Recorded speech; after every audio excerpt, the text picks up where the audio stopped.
Hello and welcome to Higher Thinking on Higher Ed. I am Charlene Carrington of Content Strong Communications, the fractional communications and marketing leader of choice for universities, colleges, and nonprofits. Today, I am super excited to continue diving into the trends and the challenges encountered by communications and marketing leaders in higher ed. And I am honored to welcome Kylon Alford-Windfield to the hot seat today. Kylon is the Vice President for Enrollment Management at Jackson State University, where he leads the institution's strategy for attracting, enrolling, and retaining students. As a senior administrator, he oversees integrated enrollment services and collaborates across campus to drive access, student success, and long-term institutional growth. Thank you so much for bringing your expertise to this conversation today. How are you? Doing well, and thank you so much for having me.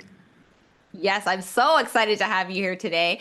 I gave a little bit of a spiel as to what it is that you do, but set the context for me a little bit. Tell me about your role leading enrollment, and how it kind of aligns with the university's broader strategic goals. Well, so basically, you gave a good overview. My definition might be a little more simpler. So I'm the Chief Enrollment Officer for the university, Jackson State University. But I would like to say my ultimate goal is to provide access to higher education. Okay. And so that includes several services that a student must encounter to get enrolled with the university, and also make sure that student remains enrolled and is successful during their tenure here at the university, and that they go on to get good jobs and utilize the things and the skills they used at Jackson State. So I guess in simple form, I don't want to get into all the technical things that we do. I'm pretty sure we'll get into some of that later in the conversation, but I like to say that I'm the main advocate for college access. You know what? That's a really great way to put it. And I love the fact that, one of the things you said, not everyone says this, but just the idea that you are retaining students and making sure that they get the jobs, right? Really speaking to the value of what an institution is supposed to provide. Thinking about that and thinking about some of the conversations I've been having kind of across this sector, what significant changes are you kind of observing in higher education right now, whether it's enrollment or whether it's, broader, and how are you guys kind of adapting to some of those shifts? Well, some of the changes, and I won't get into, I am working at a public institution, but there's a large portion of government involvement. Although Right. we're a public school, we're seeing involvement at a level that we haven't seen before. And it may affect the faculty side a little bit more than the practitioner side. But I'm seeing that in the landscape, even in how we admit students, whether it's merit based, that type of thing. So, and that's not just at my institution, but that's what I'm seeing across the spectrum. And then also the relevancy of a college degree is another big discussion that I particularly face when marketing and trying to lure a student to attend college or attend Jackson State University. I think you touched on two very big things there. And one is the value piece of higher education. Like everyone is talking about that because I think it's really being challenged publicly right now. But the other piece of what you said is just once again this idea of the relevancy of a degree and how it's impacting, what you do in terms of marketing and what you do in terms of storytelling to attract students. Tell me a little bit more about that. What does that mean for you in your day to day, and how are you kind of overcoming that challenge? So it's a great challenge. So if you notice, Jackson State serves a high population, majority Black students, and nationally Right. we have a low rate of African American males attending college. So what we're doing strategically is getting on the platforms they're on. We have a big push, a strong push for social media engagement. If you look at our university's page, we have a large social media imprint. And then also we're doing that same thing in the enrollment management space. So I've actually created a Department of Strategic Enrollment Communications. So they communicate with our current students, but also they create a lot of the marketing collateral and digital content for recruiting new students. And so we've been getting some great engagement for that and making sure that all of our platforms, whether it's an application for an event or to attend the school, making sure that everything that we put out is mobile friendly. And so Right. what we're noticing, if we're using platforms like a Constant Contact, where we're doing email marketing, we can Right. see that we're seeing the volume of individuals that's opening their email from a mobile device is increasing. Right. And so Right. wanting to be in front of that student at all times. And one thing that a student has most of the time, if not always, is a phone in their hand. And so that's one thing that we're being knowledgeable of human behavior. And that's been a great thing for us. And we're seeing some quantifiable data that's showing that we're doing a good job at it. I'm glad you talk about the data because one of my questions, and I am jumping the gun a little bit, but one of my questions is always, about metrics. What are you following? What are you looking at? What are you tracking in terms of metrics? But also connecting it back to your outcomes, right? Like I obviously you're in enrollment, so a big goal is looking at your enrollment numbers. But when we talk about, universities and colleges, sometimes the lead time to get somebody to apply and then enroll is so long. Like they start looking at your website, a year or two out sometimes longer to really get a feel of what your culture is and so on before they make that next step. What does that mean to you in terms of metrics and tracking, and what are you looking So for? we're looking at a number of things. So we can go as recent, and I say recent. That's when a student, when they make up their mind, looking at those enrollment deposits. Right. Another thing that I look at more so in the fall than I do the spring. In spring, I'm looking at deposits. In the fall, I'm pretty much gauging our applicant pool. And so, Right. as you know, we have a recruitment or enrollment funnel. So I want to do is get as many applications as possible. And what I would do is simple statistics. The more applications I get, the higher the probability that I'm going to yield more students. And so I don't necessarily have to change my yield rate if I increase the amount of applications that I'm bringing in. So that's been my strategy this year. And we are doing some things and working with some third-party organizations to help us increase our yield rate. But this year, the key word that I used with my team was volume. Volume, Right. volume, volume with our applications. And some of the things that we're doing to drive that applications are driving those numbers for students to apply are some of our recruitment events. Also, the marketing that we're getting back into it as well. And like you mentioned, it's a long, drawn out process. And I would not sit here and say we wait till the students are their senior year. So what we're doing in the space, those that are doing it the right way, we're tackling those students as early as possible, getting information on those students and acquiring parent information and starting to market to those students. So by the time they become a senior, they have formed an affinity or a knowledge base of your institution before their senior year. And we do know we have those students that'll discover you their senior year, or they've heard of you and they start to look into your school. But one of the things we like to engage them earlier on, as soon as they get to high school, if not earlier. Yeah, I love that. I think it's an effective strategy because we see a lot of institutions do that, really start the K to 12 journey and pushing all the way directly that kind of pipeline into your school. So you talked a little bit about strategies there. I mean, I wonder if there are any additional strategies you kind of want to lean into or talk to a little bit more in terms of what have been the most effective for you, and then versus what are things that you found kind of particularly challenging. So there's been a number of strategies. One thing that we did when I first got to Jackson State, we did an LRAP, a loan payment assistance program, and so we were the first HBCU in the country and the only school in Mississippi to offer an LRAP, and we saw Right. some great results from that.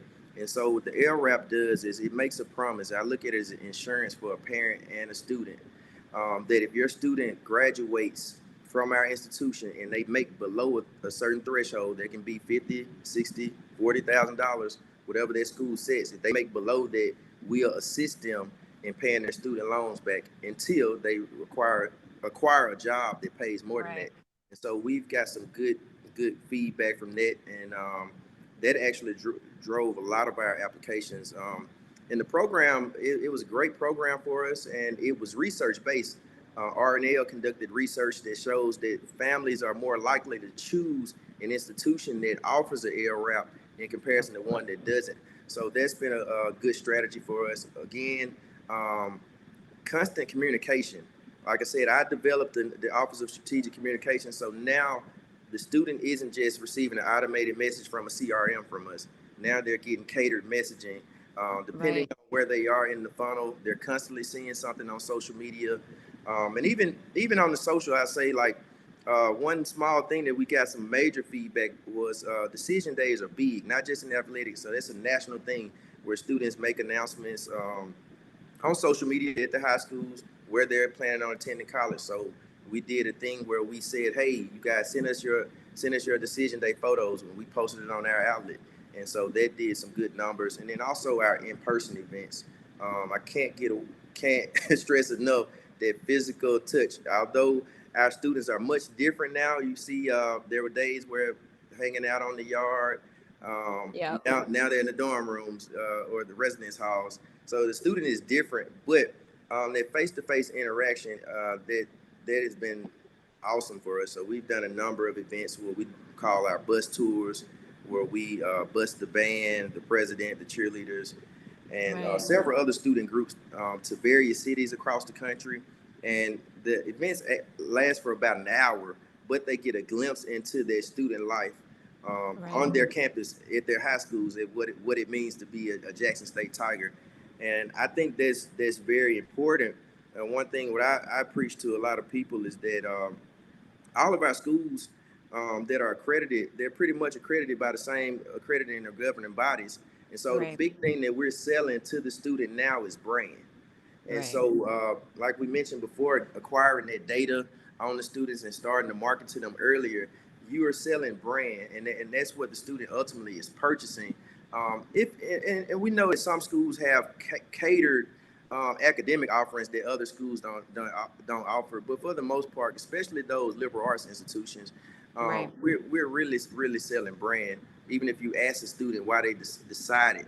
Now, price point is one thing, but brand is one of the biggest things that I'm noticing when a student is deciding to attend a university or a college, is based on that brand and how it's established. And that brand isn't just marketing. That brand is I use how they're greeted when they come for a visit on your campus. Yeah. So that's another big thing that we've been pushing, is that JSU brand that we're seeing some great numbers from right now. I love that, because I think, we talk so much about the value of higher education, the value of spending that dollar to get, to do more than read a book. What you're doing is you're selling experience and you're selling reputation. And that experience coupled with that reputation is what they take, and they take it elsewhere out into the workforce. And they say, well, I had this experience, I have this hands-on ability, and I have, backed up by this education. This makes me qualified, worthwhile, able to do X, Y, and Z profession or job. And I think, I think you hit the nail on the head there. What about challenges? So you said a lot of things are working really to building that experience. Yeah, we've had some major challenges. Of course, the enrollment cliff is one that the dreaded enrollment cliff that everybody speaks on. So that's been a challenge. But I look at that for a school like Jackson State, one of the larger HBCUs in the nation. Out of 100 or so HBCUs, we're one of the larger. But I look at the enrollment cliff as an opportunity for us. Now, if we look at the demographic data of the enrollment cliff, from white students, Asian students, and even Hispanics, even the black students, all experienced a decrease. But the black students, that area, that birth rate did not decrease that much, slightly. So I would go on the line and say it remained constant, and about 90%, 85% of our total student population is predominantly African American. So those are some good metrics for us. But one of the challenges too with the specific demographic of student that we serve is a large population of them are what I would consider low income. They're Pell eligible students. So about 65 to 67% of our students, our total student population, would be considered low income. So with the rising cost of college, that has posed various challenges. So those students, that Pell Grant money that they're getting from the federal government doesn't go as far as it used to in the past. And I've seen even more discussion, if we get politics involved more, where there's conversation of decreasing the amount of Pell Grants offered to students as well. So fiscally, that's been a major challenge for us. And also space. We have limited residential space. And so we've had to work with outside vendors to house some of our students, and that incurred a larger bill for our students. So we assisted where we could, but I think finance has been a major struggle for us. And one of the things that we are doing strategically is actually diversifying our student body as well. You know, and that's a difficult conversation. And when I'm speaking diversity, and it's not necessarily racial diversity, social economic diversity. So now we, although we may remain true to that mission to educate all students that attend, and we know that we service a lot of at-risk students, low-income students, and that doesn't define them intellectually. So we have some brilliant minds. This is just something that's outside of their control. Right. But also, you know, offsetting that and being fiscally responsible, but offsetting that with getting students that come from a higher income to help us meet our fiscal goals as well. So it's been a challenge, but I think that we've been navigating it rather well. But it's a slow process, nothing that we plan on doing overnight. But that housing and residence life piece and having limited space has really posed these challenges, because the students we serve don't necessarily have the means to get an apartment on their own. Right. And so they depend on being housed on campus. And so that's been a major challenge for us that we're fighting every day, if you will. That's actually a very interesting challenge that I haven't heard in any of my conversations yet, but I think it speaks to a few things for me, because it speaks to, you know, this desire really to support students, but this other desire to continue to I don't know, engage or provide that student experience. There's a different thing when a student is physically on campus, in campus, living within it. And that is part of their student experience. And I can imagine it's probably part of your storytelling from a marketing perspective as well. And I wonder, you mentioned, you know, doing a little bit more outreach and a little bit more targeting to that student that does maybe come from a more affluent family, or, you know, have a little bit more means. Does that impact your, you know, the way you talk about your brand, the way you talk about the Jackson State experience at all? Well, I think we keep it rather consistent. Believe it or Right. not, the Jackson State experience is one like none other. So the messaging is rather consistent. It's just the placement of the messaging, what I would say would be the differentiating thing. So the message is rather consistent. I won't say that they get anything special that the next student doesn't do. And I would say we've increased spending in our recruitment efforts. So if you ever seen any of my social media, Instagram, I post some on LinkedIn, and physical printed collateral, like for example, our acceptance letter. I made a video about it, but a lot of work with our marketing and communications team went into it. So it's a rather expensive piece, but you're getting that high end piece to those students, those affluent students, but also our lower income students or middle class students are receiving that same piece. And so they get the same messaging, but it's now placement. Now we're disseminating it to a different group of students that wouldn't necessarily receive it or be interested in Jackson State. And we want to show them that, hey, you can get that same degree and even a better experience here at Jackson State University. So that's kind of how we've been navigating getting in front of some areas where we haven't been. And there's pockets across the country when we're looking at who we're marketing to. If you look, I would say the HBCUs in the country, it kind of forms a J. It starts in the northeast, and it comes down the East Coast and down southwest, so it makes a little J. But saying that to say that a lot of areas in the country don't have a lot of HBCUs. So there are students, regardless of their race, black, white, biracial, that don't necessarily know about HBCUs. And you have some that know about them, but they don't have access to them because it's not necessarily where we're located. And I'll use, for example, the whole state of California, really the whole West Coast. There aren't any HBCUs there. And so, you know. I didn't know that. Yeah. So there aren't any. So it's several states that don't have HBCUs. And so getting in front of those students, once they get the literature and they form some interest, now we want to get them to campus so that they can experience it. That we're going to provide you a world-class education, but also a student life experience that you wouldn't Right. necessarily get anywhere else. And so it's just an example of trying to get in front of those students that don't necessarily have the access Yeah. to them or the knowledge. And these same students, if you will, and it's not a bad thing, it's just circumstance. These same students are go their whole life from the time they start K through 12, from kindergarten to 12th grade. Right. They may have not encountered an individual, whether a teacher or a counselor, that has attended an HBCU or even has knowledge of an HBCU. And Yeah. so we have to get in front of those students as well. So I take myself personally, I'm not a recruiter anymore, but I'm always recruiting. But I take several trips throughout the year to California. I may not necessarily speak to students, but I may speak to some counselors to or meet with alums in certain areas to tell them about the school and disseminate certain information to them so that they can help advocate and spread that message and make. But and I say we as in that circuit, the HBCU circuit, there is a market for it. So we are in competition with other HBCUs. But one thing that I'm constantly mindful of is at Jackson State, that's not just our competition, and I think this is a challenge now. Is I'm not just competing with the other HBCUs nationally. I'm competing with really every school in the nation.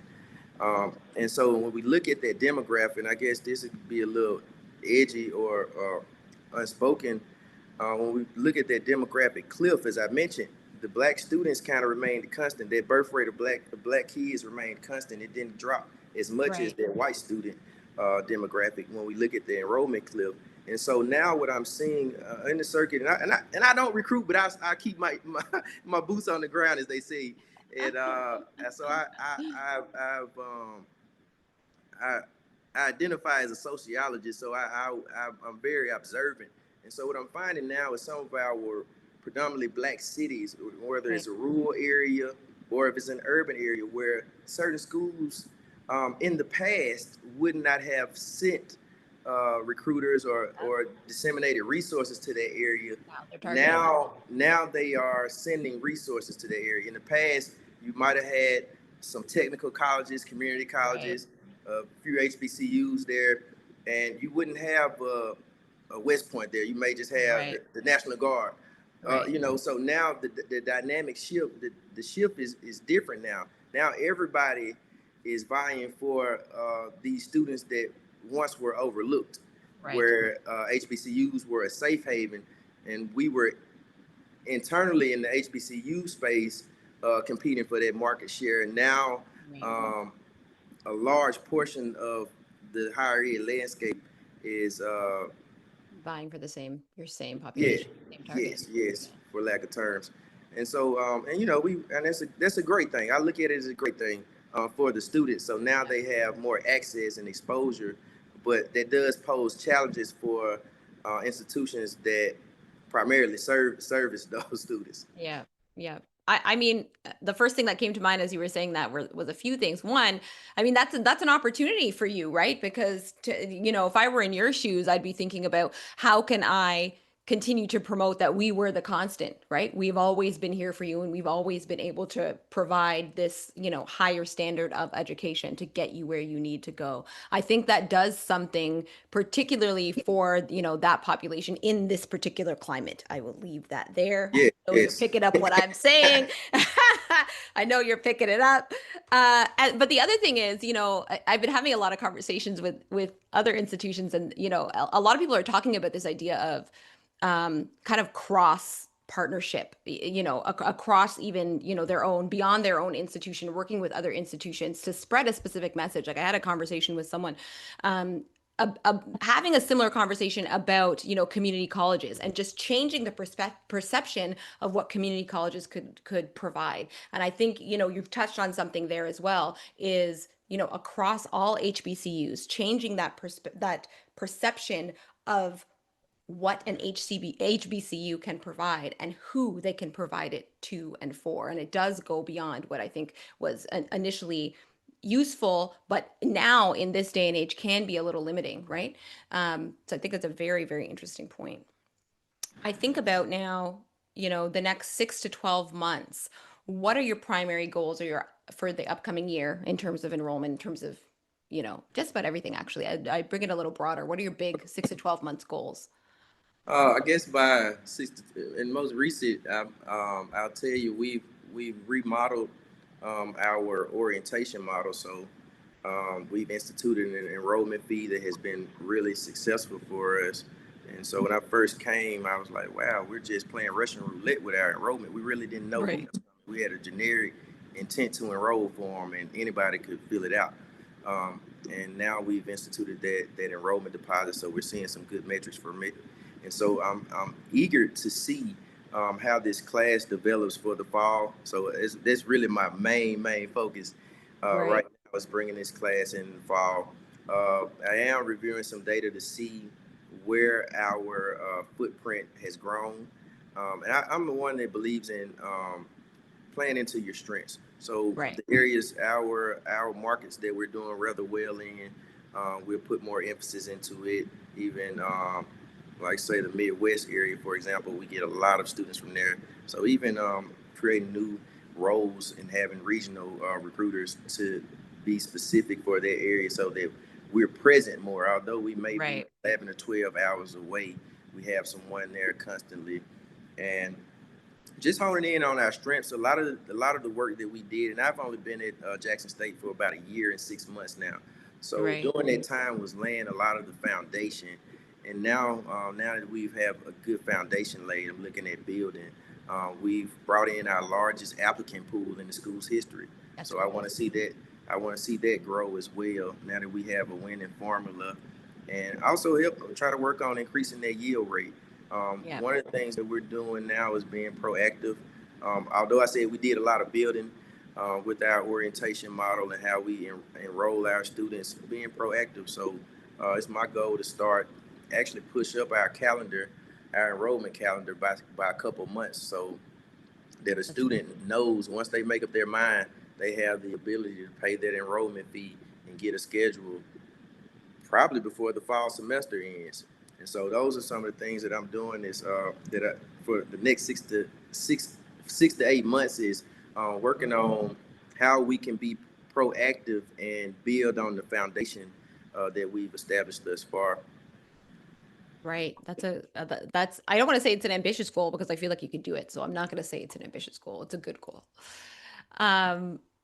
My final question is always my magic wand question. It's always, if I give you the keys to the kingdom right now, I give you that magic wand and you could wave it in the air and remove one huge major barrier, huge challenge in your way. What would you remove and what would that mean for, your team, your ecosystem? Are you talking a barrier for the students or Barrier for for the you, team? barrier for you and your role and your job. We know what the barrier for students is, money. Yeah, that may be a barrier for me as well.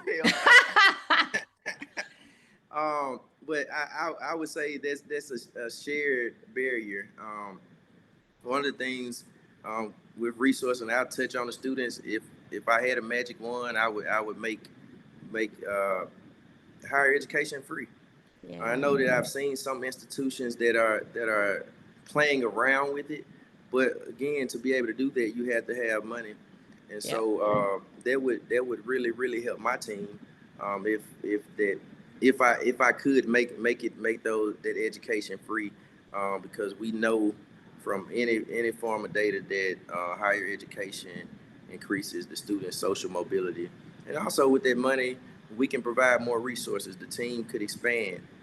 An area where I may have 2 people working on a particular subject matter, I may be able to have 10 doing it.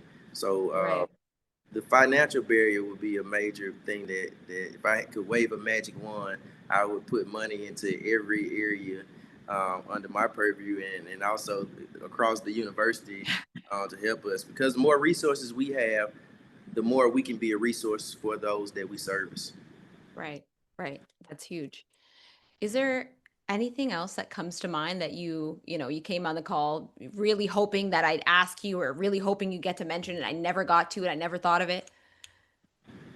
We pretty much covered the basis. It's been a great call. There's some different. I know I threw some curveballs at you with the various nuances that come along with running specific different types of Right. institutions. And I'm glad that you gave me an opportunity to speak on it, because I know and we group all of our institutions together, in which we all strive to provide great quality education. But there are certain institutions, whether it's a Hispanic serving or predominantly Black or historically Black institution, that service underrepresented communities. And I definitely appreciate you for allowing me to be a voice for those individuals that struggle to even get access to higher education, and be a voice for institutions that specialize in the great work of being a provider for these individuals. And we know that as we provide them a platform to educate them, that increases our workforce nationally. And we have some of the greatest minds in the world that come out of our institutions with limited resources, whether it's from, and a lot of it is systemic, but Right. we do a great job at it. And I definitely appreciate you for allowing me to have the platform to touch on that. You appreciate me. I appreciate you. Like you came on here sharing your time, your experience, your perspective, which I'm so happy you had the chance to share today because I think like you hit the nail on the head. Sometimes you're overlooked unnecessarily. Like you're providing a high quality education and it needs to be talked about and expressed as well. So it really has been such a thoughtful and generous conversation. Thank you so much to all the listeners, all the watchers. I hope this episode sparked ideas, affirmed your own experiences, or helped you see a challenge in a new light, maybe. If you're a communications or marketing leader or a leader in general in higher ed advancement, enrollment, whatever, and you want to contribute to the conversation, I want to hear from you. So ideally we can build a shared roadmap for the future of our field. Let's get to work. Thanks so much, Kylon. Thank you.